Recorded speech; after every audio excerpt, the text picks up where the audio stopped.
नमस्कार, मैं हूं सुरेश चौहान की और आप देख रहे बिंदास बोल। बिंदास में हम आपके सामने मुद्दा लेकर आए एक नया अनोखा, और वैसे दुनिया भर में तो इसकी काफी चर्चा है, लेकिन भारत में जिसको गंभीरता से नहीं लिया जाता, ऐसे मुद्दे को आपके सामने लेकर आए हैं। और हमारे सरकार को, विपक्ष को, सत्ता में बैठे और विपक्ष में बैठे दोनों राजनीतिक दलों को, पूरी राजनीतिक जमात को, बाबुओं को और देश की सुरक्षा में जुटे हुए सारे लोगों को देश क्या सोचता है, क्या मांगता है और क्या इस विषय पर कहना चाहता है, यह हम बनाना चाहते हैं, बताना चाहते हैं। जी हां, मुद्दा है देश की रक्षा से जुड़ा हुआ।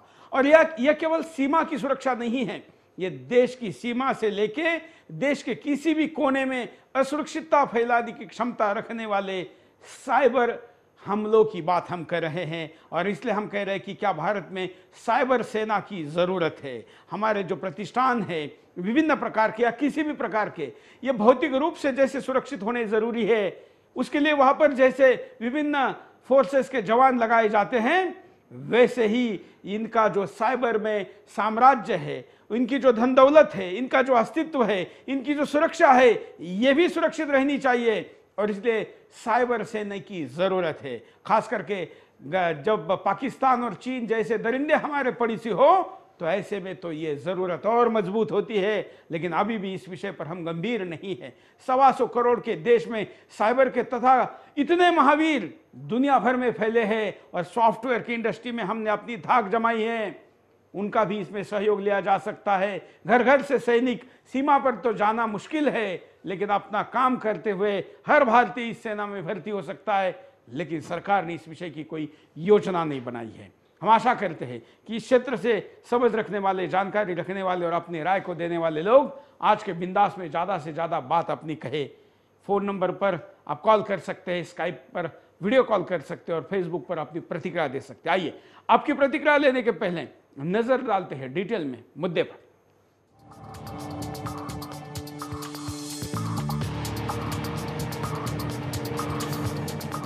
साइबर वर्ल्ड के क्षेत्र में पिछले 2 दशकों में अत्यधिक बदलाव आया है। इस बदलाव ने साइबर क्षेत्र के समक्ष कई सारी चुनौतियां भी पेश कर दी हैं, जिससे निपटना एक टेढ़ी खीर है। ऐसे में आज साइबर आर्मी की जरूरत हर क्षेत्र में महसूस हो रही है, जहां मोबाइल, कंप्यूटर, इंटरनेट से जुड़े कार्य किए जाते हैं। अकेले भारत में ही आज 86.7 करोड़ मोबाइल फोन हैं, 12.4 करोड़ इंटरनेट यूजर हैं और 2017 तक ये संख्या 37 करोड़ को पार कर जाएगी। 8 करोड़ लोग फेसबुक पर हैं, 1.8 करोड़ लोग ट्विटर का उपयोग करते हैं। मगर सुरक्षा के नाम पर सिर्फ हवाई बातों के अलावा हमारे पास अब तक कोई कारगर नुस्खा नहीं है जिससे निपटा जा सके। सूचना तकनीक की सुरक्षा के नाम पर सरकार अब तक सिर्फ खाना पूर्ति करती रही है। तो सवाल भी उठने लगा है कि देश में साइबर आर्मी अब तक क्यों नहीं बनाई जा रही है। राष्ट्रीय सुरक्षा को मजबूत बनाना बेहद जरूरी हो गया है। हमारे सुरक्षा प्रतिष्ठान दुनिया भर के हैकरों के निशाने पर हैं। आए दिन देश में सूचनाएं चोरी हो रही हैं। चीन हर रोज रक्षा मंत्रालय से लेकर सीबीआई तक की वेबसाइट और इससे जुड़ी जानकारियों पर नजर गड़ाए हुए है। ब्रिटेन अपने रक्षा बजट का एक हिस्सा साइबर आर्मी और खुफिया निगरानी कार्यक्रमों पर खर्च करता है, मगर हमारे देश में अब तक ना तो कोई कदम उठाया गया है और ना ही आगे ऐसी सरकार की कोई योजना है। हमारे देश की सेना के रडार, सैटेलाइट, विमान और युद्धपोत की संचार एवं तकनीक प्रणाली हैकरों के निशाने पर है। आज हैकर ऑटोमेटिक सिस्टम से कंप्यूटर हैक करके न्यूक्लियर वेपन्स का ट्रिगर दबाना चाहते हैं। यही वजह कि अमेरिका सहित कई देश ज्यादा सतर्क हो गए हैं। कुछ दिन पहले पाकिस्तान साइबर आर्मी के प्रोग्रामरों की ओर से सीबीआई की वेबसाइट को हैक कर लिया गया था।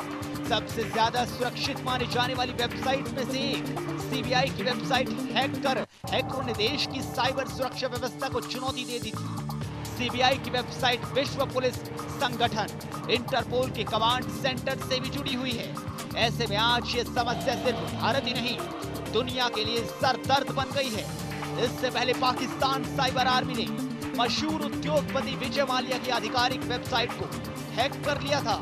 2007 से पाकिस्तान साइबर आर्मी ने ONGC समेत कई भारतीय वेबसाइटें हैक की थी। भारत में कंप्यूटर सुरक्षा पर नजर रखने वाले सरकारी संगठन कंप्यूटर इमरजेंसी रिस्पांस टीम का कहना है कि इस साल जनवरी से जून तक 4300 से अधिक भारतीय वेबसाइटें हैकर्स का शिकार हुई हैं। पाकिस्तान में हैकर्स ग्रुप को ISI और सरकार का पूरा समर्थन हासिल है, जबकि भारत में ऐसा कुछ नहीं है।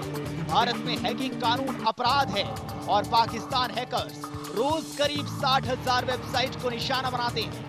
वहीं चीन ने पिछले साल भारतीय विदेश मंत्रालय के 600 कंप्यूटर हैक किए थे। दुनिया के करीब 120 देश साइबर आर्मी के तहत कार्य कर रहे हैं। अमेरिकी जांच एजेंसी FBI ने साफ तौर पर कहा है कि सबसे बड़ा युद्ध साइबर दुनिया में लड़ा जाएगा। 2012 में दुनिया के सामने भारत सरकार के ज्यादातर संगठनों की वेबसाइट सिंगल सर्वर पर चलाई जाती है। ऐसे में यह आसानी से हैकर्स के निशाने पर आ जाती है। नॉर्टन की रिपोर्ट के अनुसार प्रत्येक वर्ष भारत में 42 मिलियन साइबर अपराध घटित होते हैं। भारत में प्रत्येक मिनट 80 से अधिक लोग साइबर अपराध की चपेट में आ जाते हैं। तो ऐसे में सबसे बड़ा सवाल खड़ा होता है कि क्या देश में साइबर आर्मी की जरूरत है?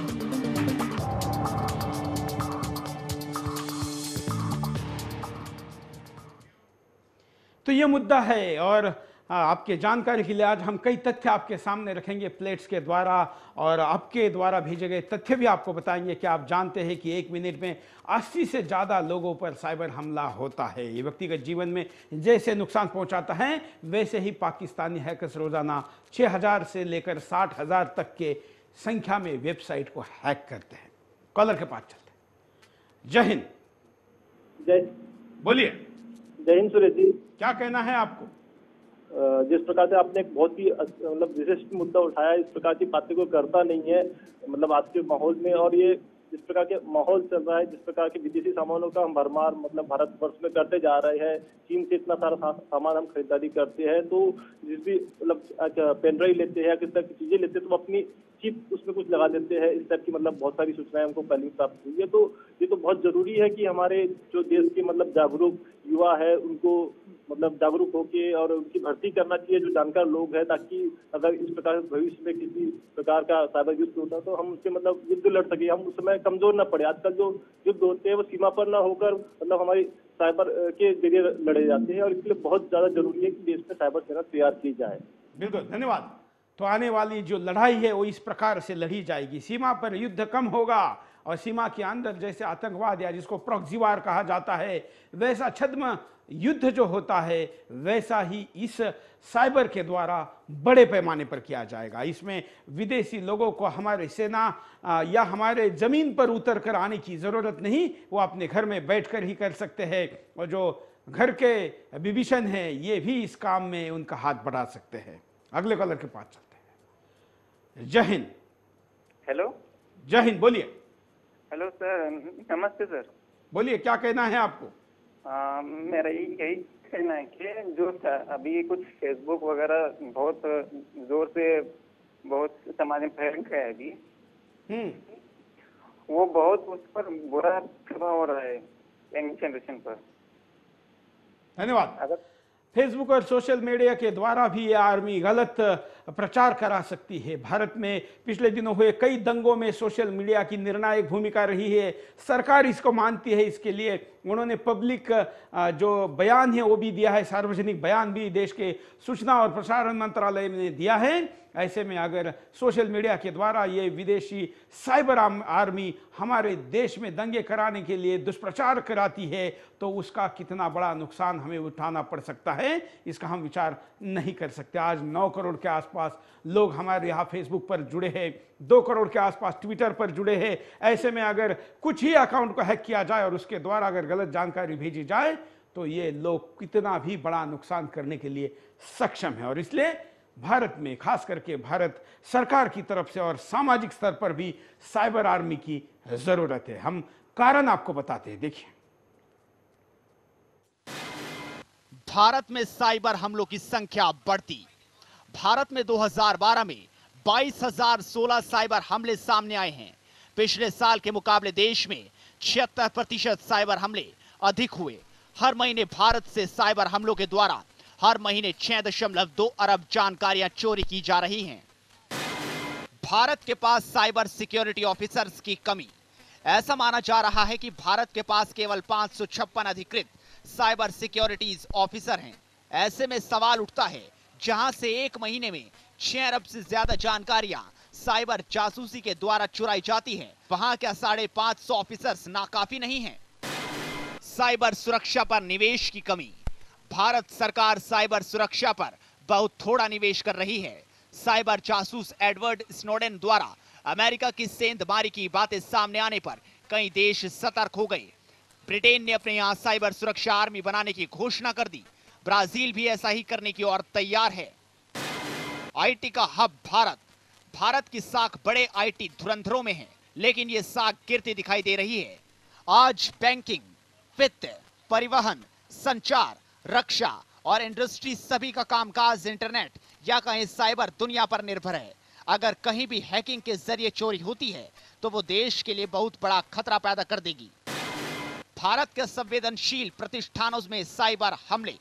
चीनी हैकरों ने भारत के रक्षा अनुसंधान केंद्र के कंप्यूटरों में सेंध लगाकर गोपनीय जानकारी निकाली। प्रधानमंत्री कार्यालय की साइबर जासूसी की बात सामने आई। रक्षा मंत्रालय और विदेश मंत्रालय साइबर जासूसी के शिकार हुए। विदेशों में भारतीय दूतावास साइबर हमलों का सामना कर रहे हैं। मिसाइल प्रणाली, खुफिया एजेंसी साइबर हमलों का शिकार हो रही हैं। आम आदमी की निजता पर सीधा आघात। अमेरिका हर महीने भारत के इंटरनेट यूजर्स और फोन कॉल करने वालों की जानकारी चुरा रहा है। आप क्या मैसेज कर रहे हैं, क्या फोन पर बात कर रहे हैं, सारी जानकारी अमेरिका के पास है। क्या ये आम आदमी की निजता का उल्लंघन नहीं है? साइबर हमलों से निपटने के लिए भारत के पास कोई डिफेंस सिस्टम नहीं। भारत सरकार ने राष्ट्रीय साइबर सुरक्षा नीति 2013 की घोषणा की है। इसका मकसद देश में अनुकूल साइबर सिक्योरिटी सिस्टम तैयार करना है, जो वैश्विक माहौल के अनुरूप साइबर हमलों को रोक सके, लेकिन इसे लागू करने का कोई रोड मैप तैयार नहीं है। आतंकियों से साइबर हमले का खतरा। आप अंदाजा लगाइए, अगर आतंकियों के हाथ हमारी सुरक्षा प्रणाली लग गई तो क्या होगा। जो आतंकी सिर्फ मरने और मारने के लिए आते हैं, वो सुरक्षा प्रणाली को धता बताकर कैसे कत्लेआम करेंगे, ये सब हम मुंबई आतंकी हमले में देख चुके हैं।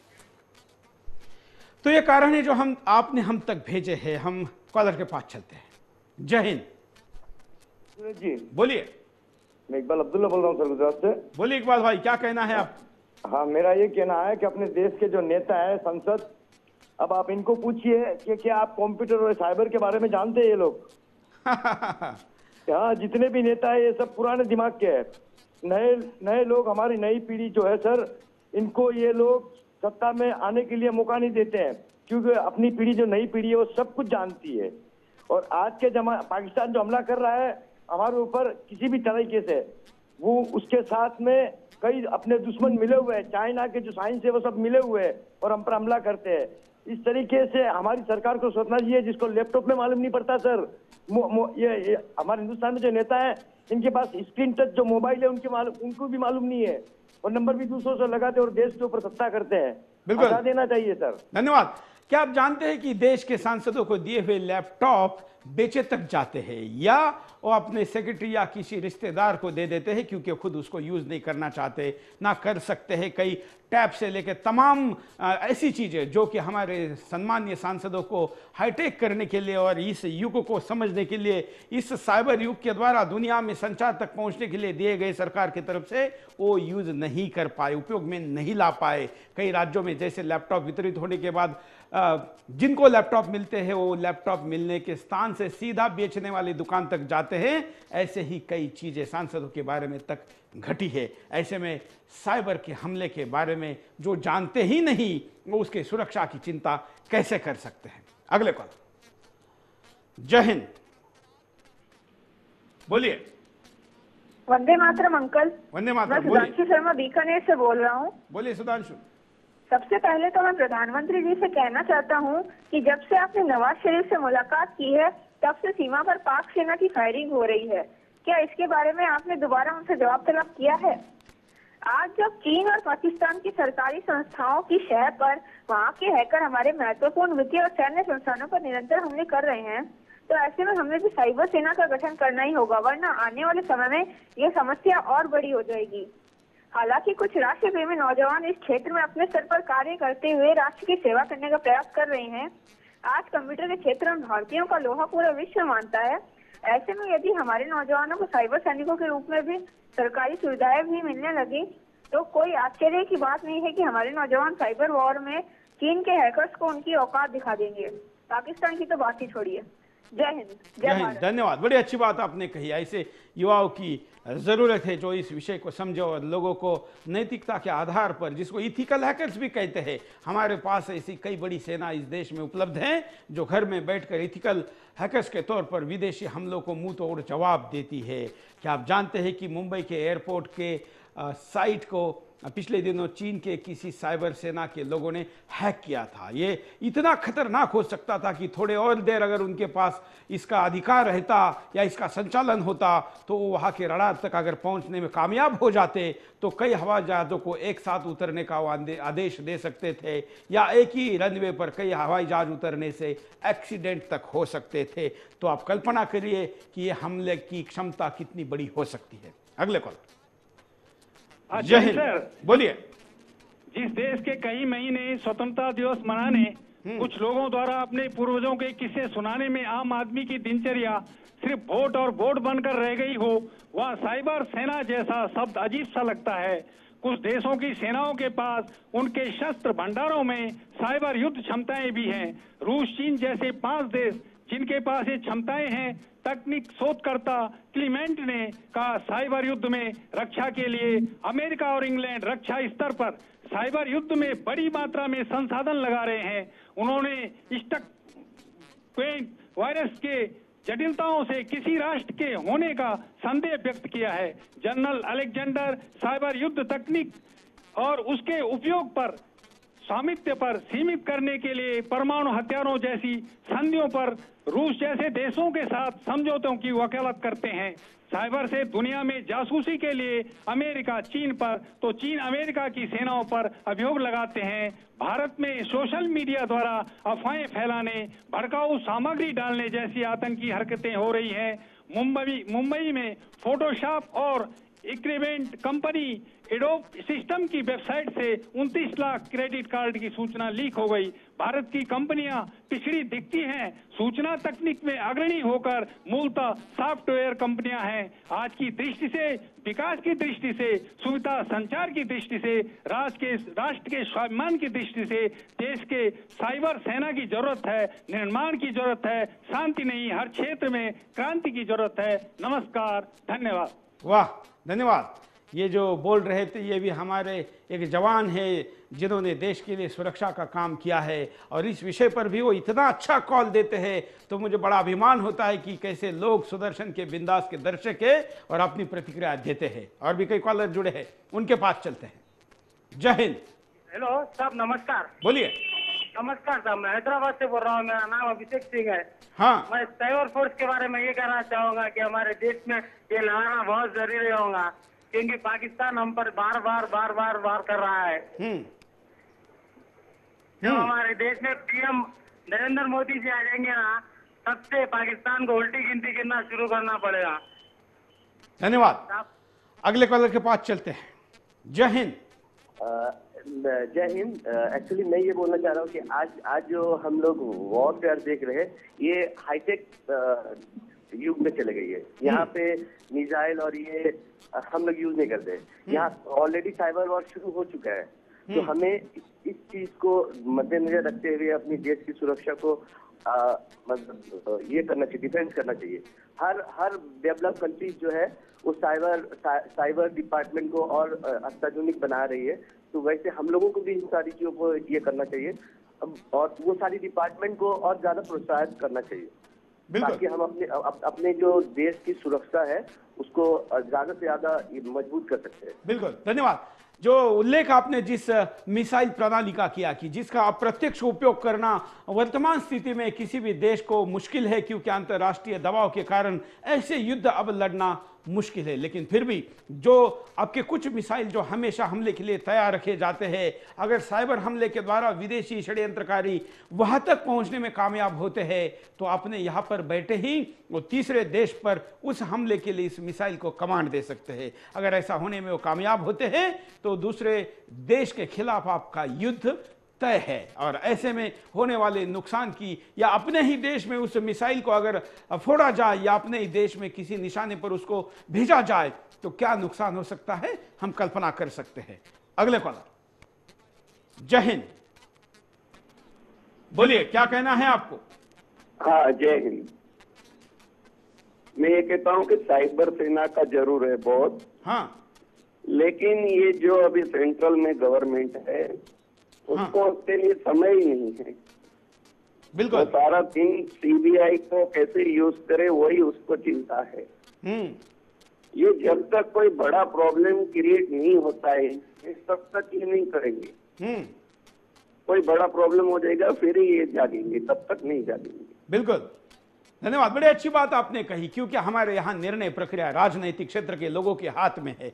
हमारे देश के रक्षा मंत्री खुद एक राजनीतिक व्यक्ति है, कई राज्यों का अपने दल का उनके पास प्रभार भी है, और अपने दल के कई राजनीतिक फैसलों के लिए भी उनको टाइम निकालना पड़ता है। ऐसे में अगर वो इस विषय में इतने व्यस्त है तो उनके पास बाकी विषयों में कितना टाइम है। और जो बात इस कॉलर ने कही, जिसको राजनीतिक आरोप में देखा जाए तो बाबा रामदेव और श्री रविशंकर या तमाम नरेंद्र मोदी से लेके लोगों के खिलाफ सीबीआई का उपयोग करने का, दुरुपयोग करने के जो आरोप लगते हैं, ऐसे में लगता है कि सरकार की बड़ी यंत्रणा और बड़े लोगों का बड़ा समय इस विषय पर खर्च अगर होता है तो देश के लिए साइबर सेना का विचार और उसके ऊपर इस विचार पर ज्यादा सोचकर काम करने का समय किसके पास है। कॉलर के पास चलते हैं। जय हिंद, बोलिए। नमस्कार सर। हाँ, क्या कहना है आपको। ऐसा है, ये जो विदेश में जो झगड़े हो रहे हैं उनसे जो हमें हजारों से नुकसान हो रहा है साइबर क्राइम को लेके, ये लोग हैक कर लेते हैं साइट वगैरह, उससे ज्यादा खतरा जो है वो हमें अपने ही देश के लोगों से है। और उसमें ये बहुत बड़ा खतरा है कि वो इस तरह से आपस में लोगों को लड़ा रहे हैं कि कहीं इस देश में गृह युद्ध ना हो जाए। इससे बचाव करना जो है वो बहुत जरूरी है सर। बिल्कुल सही कहा आपने, और इसलिए मैंने सोशल मीडिया का उल्लेख किया था कि सोशल मीडिया का गलत उपयोग करके भी ऐसा किया जा सकता है। अगले कॉलर के पास चलते हैं। जय हिंद, भाटी बोल रहा हूँ जोधपुर राजस्थान से। बोलिए। सर, अशोक गहलोत जी ने मतलब लैपटॉप वगैरह बांटे थे और उन्होंने लैपटॉप बांटे और वो बिकाऊ हो रहे हैं बाजार के अंदर, और विकलांगों को भूख मरते मैंने देखा है। विकलांग लोग हैं वो, उनकी पिछली बार मुख्यमंत्री बने थे तो मैं वहां गया था उनकी रैली के अंदर विकलांगों के साथ, तो वहां उनके पास खाना भी नहीं था, तो मैंने मेरी जेब से पैसे लगाकर उनको खाना खिलाया था। तो अब उनको अगर उनको ऐसी सुविधाएं मिल जाए, 500 रुपये में तो पानी नहीं पिया जा सकता, तो बताइए खाना कहाँ से खाया जाएगा विकलांगों को लिए। बिल्कुल, धन्यवाद। हम यहाँ पर रुकते एक छोटे से ब्रेक के लिए, ब्रेक के बाद दोबारा आएंगे। बिंदास बोल जा रहे।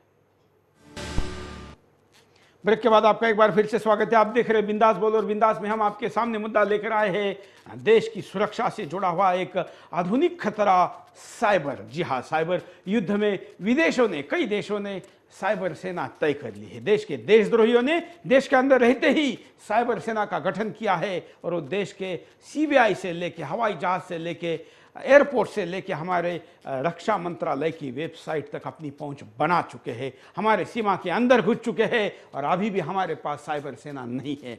देश क्या सोचता है इस विषय पर, हम बिंदास के द्वारा देश को, सरकार को समझाना चाहते हैं, और इसलिए आज का ये कार्यक्रम जारी है। लोग अपनी प्रतिक्रिया दे रहे हैं, आप भी दे सकते हैं। अगले कॉल। जय हिंद। सुरेश जी, मैं मुकुल शुक्ला बोल रहा हूँ मुंबई से। हाँ। ये जो साइबर क्राइम के ऊपर आपने जो विषय उठाया कि एक सेना की ज़रूरत है, तो ये तो ज़रूरत है ही, पर सबसे बड़ी ज़रूरत मुझे ये लगती है कि हम लोग अपने जो भी सरकारी वेबसाइट्स या जो भी दूसरी वेबसाइट्स हैं अपनी भाषा में क्यों नहीं बनाते। क्योंकि यदि अगर अपनी भाषा में होगी तो थोड़ी मुश्किल तो पड़ेगी ही हैकर को, उसको उससे जो भी इंफॉर्मेशन वो रिसीव करेगा। और सबसे बड़ी बात, मैं थोड़ा सा इतिहास बताना चाहूँगा कंप्यूटर प्रोग्रामिंग को लेकर के, कि कंप्यूटर प्रोग्रामिंग की जो भाषा है इसका पूरा विज्ञान संस्कृत की पाणिनि की संस्कृत भाषा से ही पूरा उठाया गया है, और इसे प्रोफेसर नोम चॉम्स्की ने हमारे ही पूरे के पूरे व्याकरण को, संस्कृत के व्याकरण को सीख करके बनाया था।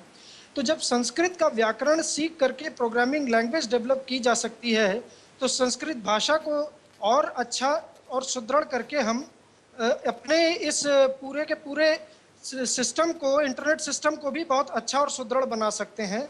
बस शर्त यह है कि हमें मेहनत करनी पड़ेगी, थोड़ी सी अपनी भाषा की ओर बढ़ना पड़ेगा, तभी हम अपने ये सारे सिस्टम को, अपनी पूरी सरकारी वेबसाइट्स को और जितने भी राज हैं इन्हें राज ही बनाए रख सकते हैं, क्योंकि तब समझना हमारे लिए आसान होगा, ना कि विदेशियों के लिए। और तब संभवतः वो हमारी चीज़ों पर उतना इंटरेस्ट भी ना दिखाएं और हमारे राज के राज बने रहेंगे। पर ज़रूरत यही है कि हम अपनी भाषा की तरफ लौटें, क्योंकि हमारी भाषा के ही दम पर आज सारी की सारी दुनिया हमारे ज्ञान के आधार पर ही चल रही है। धन्यवाद। बहुत धन्यवाद। वैसे हमारी भाषा सीखना तो दूर, हमारा सब कुछ पहनावे से लेके सब कुछ यहाँ आकर बैठकर या यहाँ बैठे हुए भी अपने आप को दूसरे के दलाल बनाकर या दूसरे के सेना का हिस्सा बनाकर भी हमला कर रहे हैं। इसलिए आपने कहा वो बात तो है ही, लेकिन वो एक आधा सत्य है। पूरे सत्य के लिए पूरे सेना की जरूरत है। अगले कॉलर। जय हिंद। हेलो सर, नमस्कार। नमस्कार सर, मैं कहना चाह रहा था कि जो देश की सुरक्षा है सर, सर इसके ऊपर सर कोई ज्यादा ध्यान नहीं दिया जा रहा है सर। हाँ सर, इससे मतलब सर अभी और थोड़ी, अगर हमारे सेना के जो आदमी है सर, वो और थोड़ी बस ज्यादा ध्यान दे। धन्यवाद। अगले कॉलर के पास चलते हैं।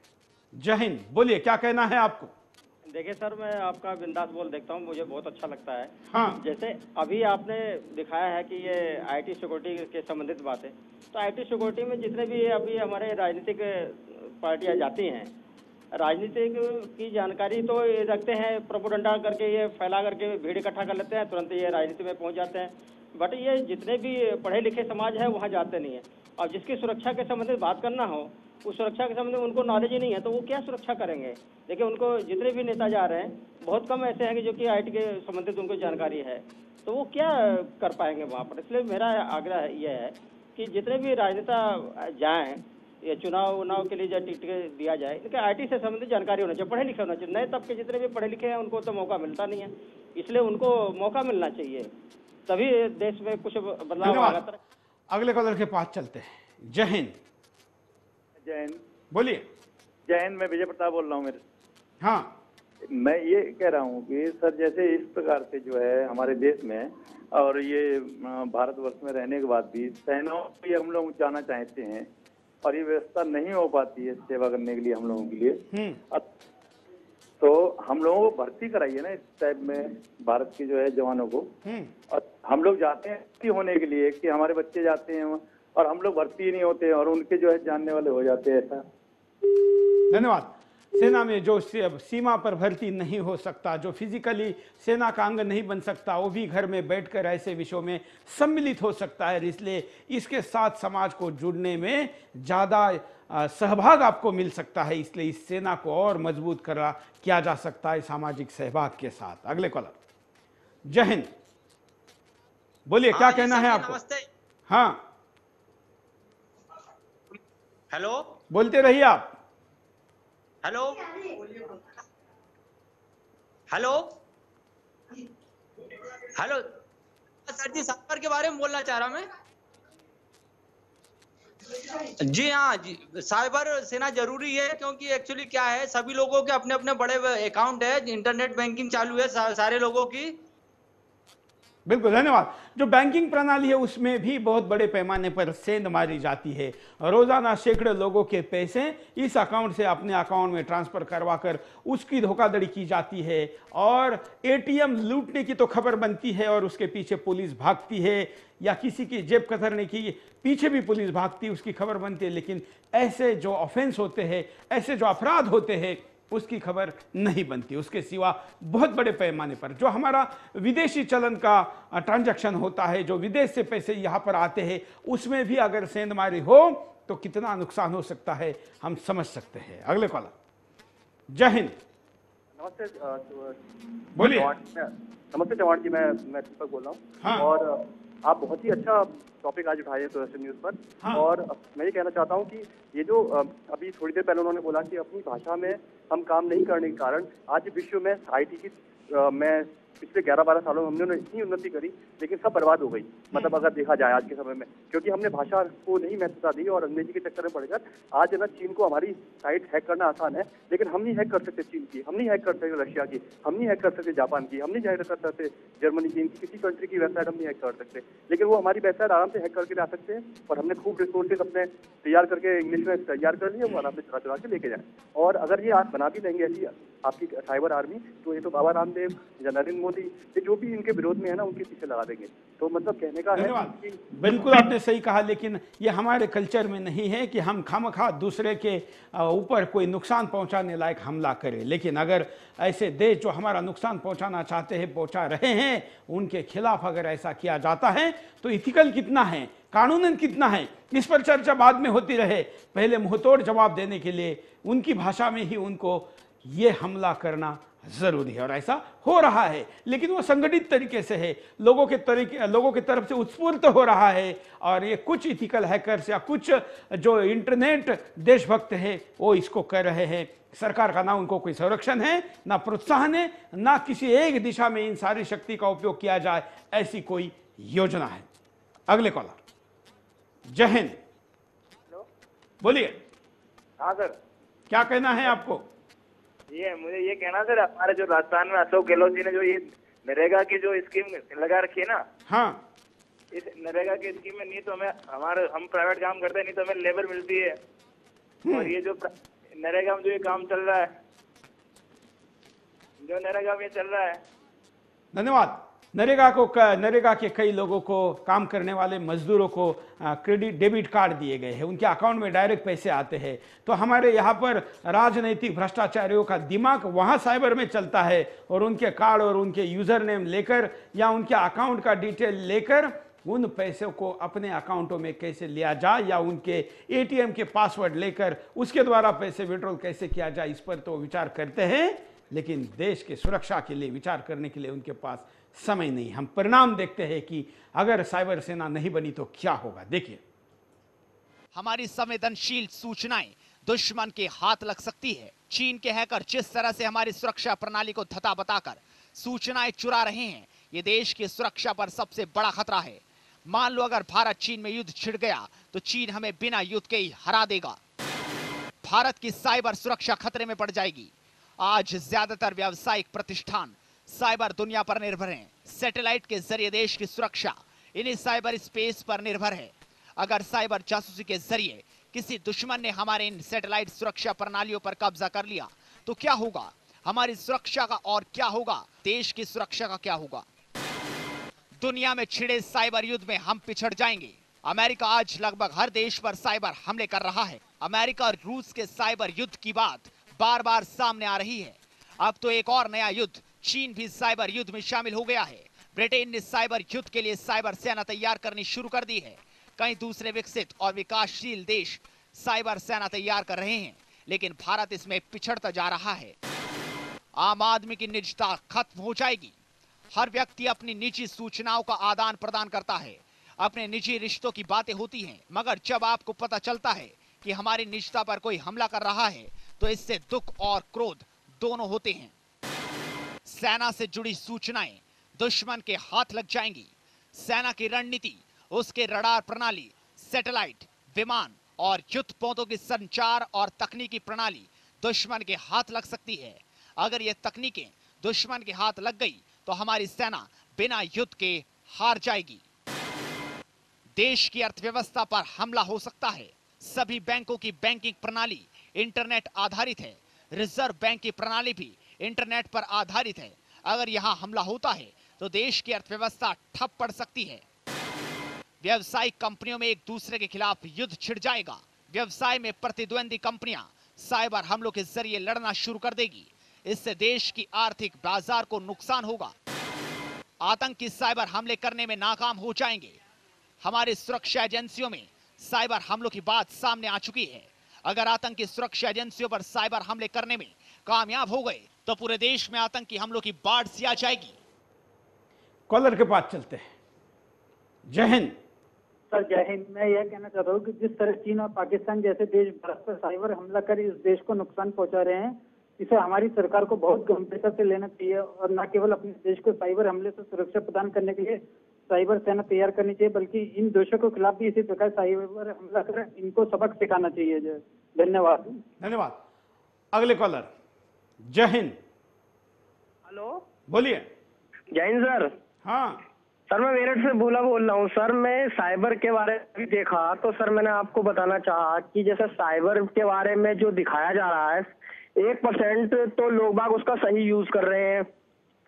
ठीक है सर। पर जो उसके बारे में हम बता, जैसा हम जैसे लड़के युवा जो है 96% लेकर के आ रहे हैं, उसके बाद भी फौज में मिलिट्री में नहीं हो पाते हैं जी। और दूसरी बात ये जैसा सर विदेशों से इसका यहाँ पर देश में हमारे कांटेक्ट कर रहा, आतंकवादी संगठन जो होते हैं वो नेट द्वारा आपस में एक दूसरे से बात कर लेते हैं। इसका जो है हम लोग नहीं लगा पाते पता कि क्या बात हो रही है क्या नहीं हो रही। दूसरा आदमी कोई भी अपना कोई पर्सनल कितना भी पर्सनल अपना मैटर हो उसको रखता है संभाल करके, तो विदेश के आतंकवादी जो भी मतलब लोग हैं बाहर के, वो हमारी ID वेबसाइट को हैक करने के बाद उसमें सब चीज जो है निकाल लेते हैं।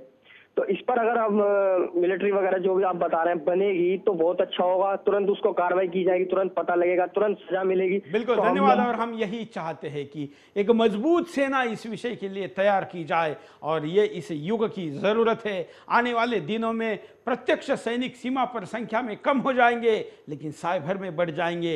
वो अभी से अगर हम तैयार नहीं कर पाए तो फिर हम इसमें सबसे ज्यादा नुकसान झेलने के लिए तैयार रहना पड़ेगा। अगले कॉलर। जय हिंद। राजस्थान के अलवर जिले से बानसूर तहसील से बानसूर गांव है मेरा। हाँ। और मैं ये प्रोग्राम चल रहा है ये देख रहा हूँ अपना, उसमें क्वेश्चन है मेरा एक। बताइए। ये पूछ रहे हैं कि भाई ये पाकिस्तान का युद्ध की बात कर रहे हैं, तो इसमें मैं थोड़ा सा पूछना चाह रहा हूँ साहब से। धन्यवाद। हम युद्ध की बात सीमा की नहीं कर रहे, हम बिंदास में राष्ट्रीय सुरक्षा के तमाम मुद्दे हमेशा उठाते रहते हैं। आज हम साइबर की बात कर रहे हैं, साइबर युद्ध की बात कर रहे हैं और इस विषय पर आपकी प्रतिक्रिया हम स्वागत के लिए यहाँ पर लेंगे। आपकी प्रतिक्रियाओं के द्वारा घंटा भर में हम 1 घंटे पूरे जो मंथन करेंगे और इससे जो सार निकलेगा वो सरकार के पास भेजेंगे। अगले कॉल। जय हिंद। बोलिए। तो मैं जो बताना चाहता हूँ वो कि अभी आप साइबर सेना की जो बात कर रहे हैं, हाँ। लेकिन जो मोस्टली विक्टिम बनते हैं वो तो लोग ही बनते हैं, क्योंकि वो ATM का यूज करते हैं या फिर अपनी जो बिजनेस की पर्सनल वेबसाइट है वगैरह यूज करते हैं, उसके ऊपर अपना विक्टिम बनते हैं। तो मेन क्या है कि अभी को लोगों को अवेयरनेस की जरूरत है साइबर क्राइम की पूरी। तो हम यहाँ सूरत के अंदर पूरा क्या कहते हैं एक अवेयरनेस कैंपेन चला रहे हैं, पूरा साइबर क्राइम अवेयरनेस कैंपेन। तो इसी तरह पूरे भारत के अंदर अगर पूरी अवेयरनेस लानी हो तो ऐसा कोई कैंपेन होना चाहिए जिसके द्वारा लोगों को ऐसे मिल सकती है। बिल्कुल, धन्यवाद। हम यहाँ पर रुकते एक छोटे से ब्रेक के लिए, ब्रेक के बाद दोबारा आएंगे। बिंदास बोल जा रही है। ब्रेक के बाद आपका एक बार फिर से स्वागत है। आप देख रहे हैं बिंदास बोल और बिंदास में हम आपके सामने मुद्दा लेकर आए साइबर सेना का, और इस मुद्दे पर देश भर के सारे कॉलर सहमत हैं और इस भर्ती में लोग खुद आके आकर कुछ करने को तैयार है, लेकिन सरकार के तरफ से नीति निर्धारण इसमें आवश्यक है। हम इस दिशा में, उपाय की दिशा में अब इस बिंदास बोल के बचे हुए समय में जाना चाहते हैं तो क्या हो सकता है ये भी आप हमको बताइए। कई कॉलर हमारे साथ जुड़े हैं, उनके पास चलते हैं। जय हिंद। बोलिए। हाँ। ऐसा है कि आज जो युद्ध जिस ढंग से दुनिया में जारी है उसमें साइबर युद्ध एक अलग तरह का युद्ध है जिसके लिए अपना देश जो है तैयार नहीं है, क्योंकि अपने देश में इस बात को सोचने के लिए अपने राजनेताओं को फुर्सत नहीं है। ये लोग अपना पेट भरते हैं, खाते हैं और नींद इनको आ जाती है, देश से इनको मतलब नहीं है। तो ऐसे में ये सारे देशवासियों का कर्तव्य बनता है कि सरकार को इस बारे में आगाह करें, चेताएं उनको और ये बताएं कि भाई जब तक देश है तब तक हम, अगर देश ही नहीं रहेगा तो हम कहां जाएंगे। धन्यवाद। धन्यवाद। यही तो हम कह रहे हैं, हम तो सरकार को आज के कार्यक्रम से यही बताना चाहते हैं। अगले कॉलर। जय हिंद। बोलिए। हेलो। हाँ सर, मैं कैलाश हुड्डा बात कर रहा हूँ हैदराबाद से। बोलिए। सर, मेरा गवर्नमेंट, कांग्रेस गवर्नमेंट से एक सवाल है कि आखिर हमको कब तक बांध के बाला जाएगा? हाँ। हमें खुला क्यों नहीं छोड़ दिया जा रहा? ऐसी क्या मजबूरी है कांग्रेस सरकार की जो पाकिस्तान जैसा एक छोटा सा देश आए दिन हम पे हमले कर रहा है, जब चाहे आंख दिखा रहा है, जब चाहे हमारे सैनिकों को गर्दन काट दे रहा है, जब चाहे हमें आके ललकार के जा रहा है, आखिर क्यों? बिल्कुल, ये जवाब देना ज़रूरी है। धन्यवाद कॉल करने के लिए। हम आपको बता दें कि जैसे पिछले दिनों मुंबई के एयरपोर्ट की साइट को हैक किया गया था और वहाँ के पूरे संचार प्रणाली में भी घुसने का प्रयास हुआ था, ऐसा ही प्रयास अगर मानिए कि मुंबई के लोकल सिग्नल सिस्टम में किया जाए, दिल्ली के मेट्रो के सिग्नल सिस्टम में किया जाए, तो क्या हो सकता है। यहाँ पर कभी कभी सिग्नल में थोड़ी सी गड़बड़ी आ जाती है तो पूरे दिल्ली की या पूरे मुंबई की सांसें थम जाती है, मेट्रो जमीन के अंदर फंस जाती है और करोड़ों लोग एक ही जगह पर ठहर जाते हैं। इसी का अगर ऐसा ही उपयोग किया गया रोजमर्रा के जीवन में, कितने खतरे हमारे पास है। और एक ही ट्रैक पर 2 ट्रेनें और एक ही रनवे पर 2 हवाई जहाज उड़ाने की करामत अगर इसके द्वारा की गई तो जान के माल के साथ जान का भी खतरा इसमें जरूर है। अगले कॉल। जय हिंद, बोलिए। Hello sir, Vande Mataram sir. बोलिए। हाँ जी सर, जो ये भारत की जो गवर्नमेंट है ना सर, हाँ। इसने हमारे देश को आज एक मिट्टी कोने में लगा दिया है। हाँ ठीक है सर। और ये जो साइबर सेना है ना, हर कंट्री अब तैयार कर रहा है। ये जो इंग्लैंड है ये खुद अपनी साइबर सेना को तैयार कर रहा है, लेकिन इंडिया इतनी बड़ी कंट्री होते हुए भी वो सेना को तैयार नहीं कर रहा। जो सेना पे सैनिक तैनात है उनको वो लड़ने की इजाजत नहीं दे रहा। बिल्कुल, धन्यवाद। अगले कॉल के पास चलते हैं। जय हिंद, बोलिए। हेलो, क्या कहना है आपको? अच्छा, ये जो पाकिस्तान शब्द ना हम लोग को ऐसे डराता था। हाँ, शायद कॉलर से संपर्क टूट गया है। क्या आप जानते हैं कि साइबर हमले के तरीके कितने कितने गलत हो सकते हैं या विध्वंसक हो सकते हैं। कई वेबसाइटों पर पिछले कई दिनों से दवाई जो है, जीवन आवश्यक दवाई है, उनके बारे में ऐसी जानकारी दी जाती है, ऑनलाइन ऑर्डर ली जाती है, या आप कहीं से भी खरीदने के लिए आपको ऐसी सलाह दी जाती है जिससे आपके स्वास्थ्य के ऊपर बुरा असर पड़ना तय है। ऐसे दवाइयों का साधारण बीमारियों के लिए उपयोग बताया जाता है, जिसको लेने के बाद व्यक्ति नपुंसक हो सकता है, जिसको लेने के बाद उसकी प्रजनन क्षमता खत्म हो सकती है, जिसको लेने के बाद उसको कैंसर से लेके दुनिया की ऐसी महंगी बीमारियां हो सकती है, या जिसको ठीक नहीं किया जा सकता ऐसी भी बीमारियां हो सकती है। ऐसे कई वेबसाइट पर ऐसी जानकारी जो हमारे यहाँ पर लोगों के सेवा के लिए जो साइटें बनी है उन पर भी डालने का गंदा काम इन साइबर हमलों के द्वारा हुआ है। अगले कॉल। जय हिंद। सर, मैं ये कहना चाहता था। हाँ। ये जो हमारे देश की सरकारें हैं, हाँ, इनकी आँख कब खुलेंगी सर? ये तो जैसे कि कुत्ता छिनवाई इधर अगर मुंह मार के पेट भर लेता है, ऐसे तरी हमारे देश के नेता हो रहे हैं। हाँ। दिन भर इधर उधर लोग मचाते हैं, शाम को मैं पढ़ के समझते देश से मतलब कितने लोगों को। धन्यवाद। क्या आप जानते हैं कि अगर टीवी चैनलों के सैटेलाइट के द्वारा हो रहे प्रसारण को हैक किया जाए और उसके द्वारा गलत जानकारी आप तक पहुंचाई जाए तो देश में दंगे से लेके क्या क्या हो सकता है। जैसे मैं आपके सामने इस सैटेलाइट के द्वारा आया हूं, हमारी जो वेबसाइट है वो पाकिस्तान के द्वारा, पाकिस्तानी हैकरों के द्वारा कई बार हैक करने की कोशिश हुई। ऐसी हैकिंग अगर हमारे सैटेलाइट सिग्नल के साथ हो और ये जो सिग्नल सैटेलाइट को जा रहे हैं और फिर जमीन में आपके पास आ रहे हैं, इसी जगह पर, इसी फ्रीक्वेंसी पर हमारे पावरफुल सिग्नल से भी ज़्यादा पावर के सिग्नल अगर भेजे जाए और उनको इनक्रप्ट करके या इनक्रप्शन तोड़कर अगर अपने सिग्नल भेजे जाए तो आपके टीवी पर सुदर्शन का लोगो तो रहेगा, लेकिन दूसरा कोई व्यक्ति आकर गलत जानकारी दे सकता है। ये किसी भी टीवी चैनल के बारे में किया जा सकता है और ऐसा करके उस देश में गलत खबरों के साथ बड़े बड़े दंगे तक करवाए जा सकते हैं। अगले को। जय हिंद, बोलिए। क्या कहना है आपको? हेलो। हाँ। हाँ सर, नमस्कार सर। बोलिए। सर, ये जो आप लोग बता रहे हैं इसका आतंकवाद का, कैंसर वगैरह का, इसका कुछ तो भी हल होगा ना। आप राजनीति के मुद्दे पर कुछ जा रहे हैं, राजनीति कौन बनेगा कौन नहीं बनेगा सर, तो आप बीजेपी को लेकर आ रहे हैं सर। मेरा राय है जिस आतंकवादी को। धन्यवाद। हम विभिन्न प्रकार के कार्यक्रम बिंदास में हमेशा लेके आते हैं। देश दुनिया में और खास करके राष्ट्र से जुड़ा हुआ कोई ऐसा मुद्दा नहीं है जो हमने उठाया नहीं, बल्कि हमने अब तक जो 450 बिंदास बोल किए हैं, इसमें 200 कार्यक्रम ऐसे हैं जो मैं दावा करता हूं कि इस देश का कोई टीवी चैनल उस पर कार्यक्रम नहीं कर सकता। इसलिए प्रतीक्षा करिए, कार्यक्रम देखते रहिए, आपके पास सारे ही विषय हम लेके आएंगे। अगले कॉलर के पास चलते हैं। जय हिंद, बोलिए। मतलब क्या, मतलब मेरा वो जो है बोलूं क्या? हेलो, क्या कहना है आपको? मुझे कहना है कि हेलो, धन्यवाद। शायद कॉलर सही समय से सही इंस्ट्रक्शन नहीं समझ पा रहे। मैं हर कार्यक्रम में कम से कम एक बार जरूर कहता हूं कि कॉल करने के बाद अगर आप नए कॉलर है तो यहां पर ऑपरेटर द्वारा दी जाने वाली जानकारी का सही इस्तेमाल करिए और फिर अपनी बात को रखें, तो आप ज्यादा से ज्यादा लोगों तक अपनी बात को कह पाएंगे। अगले कॉलर। जय हिंद।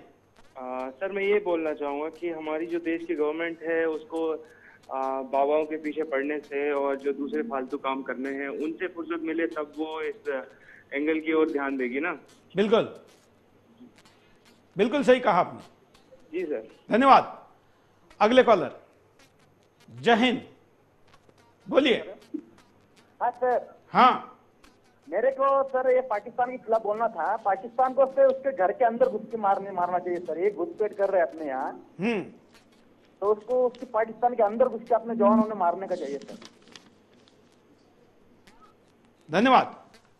इसके लिए भले ही हम उसके सीमा के पार जाकर नहीं कर सकते या करने के लिए ऐसा अधिकृत सरकार नहीं कह सकती या साइबर हमले के लिए भी नहीं कह सकती, लेकिन बदला लेने के लिए आप अपने घर में बैठकर भी पाकिस्तान के अंदर घुसकर साइबर हमला कर सकते हो। आपके खिलाफ ऑलरेडी कर रहे हैं। अगले कॉलर। जय हिंद, बोलिए। जो आप ये टीवी में दिखा रहे हैं ना, हाँ, बिंदास बोल वाले मेरे को बहुत अच्छे लग रहे हैं। ये दुनिया में जो चल रहा है इतना, इनको इनकी पोल खोल करना चाहती हूँ। अब टीवी में सुनना चाहती थी मैं, तो ठीक है रख दे। चलिए अगले वीडियो कॉलर के पास चलते हैं। आप भी कॉल कर सकते हैं, अपनी बात को रख सकते हैं। जय हिंद। हेलो, मैं अल्पेश बात कर रहा हूँ मलेशिया से। हाँ, क्या कहना है आपको?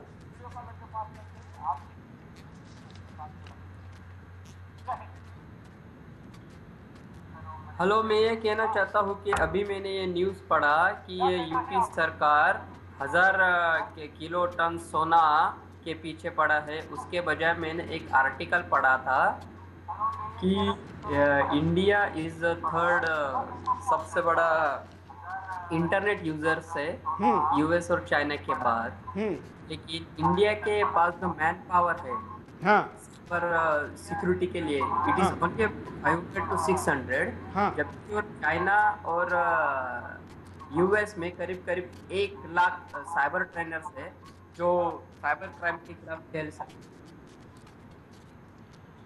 धन्यवाद। अगले कॉलर के पास चलते हैं। जय हिंद, बोलिए, क्या कहना है आपको? सर मैं ये कहना चाह रहा हूँ, हाँ, मीडिया को, खासकर मीडिया के लिए कहना चाह रहा हूँ, मेरा जन्म कांग्रेस में हुआ। हाँ, और आज मैं कांग्रेस में रहकर मुझे इतनी शर्म आ रही है। हाँ, ठीक है। और ये मीडिया के माध्यम से बताना चाह रहे हैं, ये धर्मनिरपेक्षता और सांप्रदायिकता, तो इससे बड़ा अपराध इस देश में कुछ भी नहीं है।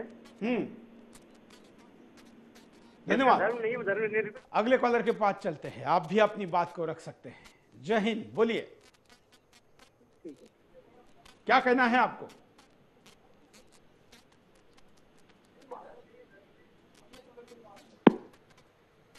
शायद कॉलर से संपर्क टूट गया। हम आपको उपाय दिखाते हैं कि क्या उपाय हो सकते हैं इस काम के लिए। देखिए, देश में साइबर सेना का निर्माण हो। जिस देश में सबसे ज्यादा साइबर हमले हो रहे हैं, वहां सिर्फ 500 अधिकारी ही इन हमलों को रोकने वाले हों, तो कैसे साइबर हमलों से बचा जा सकता है? आज अगर साइबर हमलों से बचना है तो साइबर आर्मी बनानी होगी।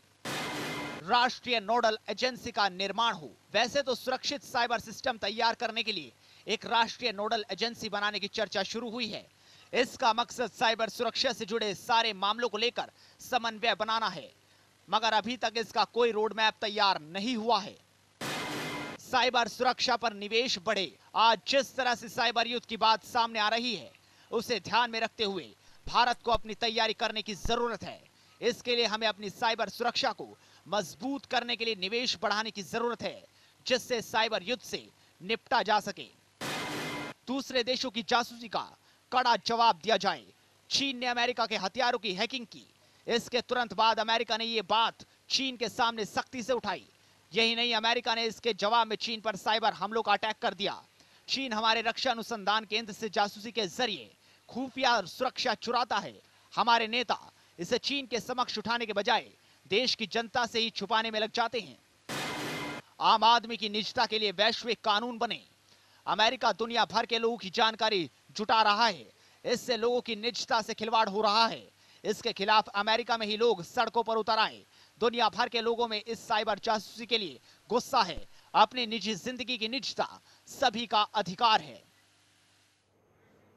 कॉलर के पास चलते हैं। जय हिंद। हेलो, नमस्कार जी। हाँ, मेरा नाम गणेश जी है और मैं सुल्तानपुर से बोल रहा हूँ। हाँ, मैं बस इतना ही कहना चाहूँगा, साइबर हमले पे या साइबर संबंधित जो भी जानकारी भारत को चाहिए कि इस तरह कहने से कि साइबर हमले रुक जाए, फिर हम कुछ टेक्नोलॉजी बिना कुछ भी अपने भाषा में किए। हाँ, अपने लोगों के लिए सबसे बड़ी बात होती है। बिल्कुल, धन्यवाद। आपने सही कहा कि जब तक हम बातों से आगे बढ़कर निर्णय नहीं करेंगे, उसका एग्जीक्यूशन नहीं करेंगे, क्रियान्वयन नहीं करेंगे, तब तक कुछ होने की संभावना नहीं है। देश में तमाम विषय आपके सामने हैं। रोजमर्रा के एक ही दिन में चैनलों पर कई घटनाएं घटती है और बिंदास में तमाम राजनीतिक और जीवंत मुद्दों को आपके सामने लाना जरूरी है, हम समझते हैं। लेकिन फिर भी देश के सामने कुछ ऐसी समस्या है जिन समस्याओं को अभी आपके सामने लाना जरूरी है। इसलिए हो सकता है कि राजनीतिक या बाकी विषयों पर आप बिंदास आज देखना चाहें, लेकिन हम चाहते थे कि हम आपको क्या दिखाना है वो दिखाएं। क्यों? क्योंकि ये आने वाले दिनों में ऐसा बड़ा हमला है जो हम पर बहुत ही भारी पड़ने वाला है अगर हम इसकी तैयारी नहीं करते। इसका एक ही केवल शुभ संकेत है और वह है कि इस विषय के सबसे ज्यादा सैनिक और इस विषय की तकनीक के सबसे ज्यादा माहिर हमारे देश में हैं, लेकिन वो संगठित नहीं है, लेकिन उनका कोई यूनाइटेड फोरम नहीं है और सरकार की तरफ से उनके उपयोग की कोई योजना नहीं है। आज के बिंदास के द्वारा देश की इस राय को सुनकर और देश का मिजाज समझकर अगर सरकार इस विषय पर गंभीरता से कुछ करना चाहे तो तमाम देशवासी सरकार को मदद करने के लिए तैयार है। हम आशा करते हैं कि सरकार के पास अगर खर्चे के लिए भी इस सेना की कोई कमी हो पैसे की, तो देश उसके लिए खुद अपने घर पर बैठकर लड़ाई लड़ने के लिए तैयार है। बस आप इसको संगठित और योजनाबद्ध तरीके से उपयोग में लाएं। आज के लिए इतना ही। जय हिंद।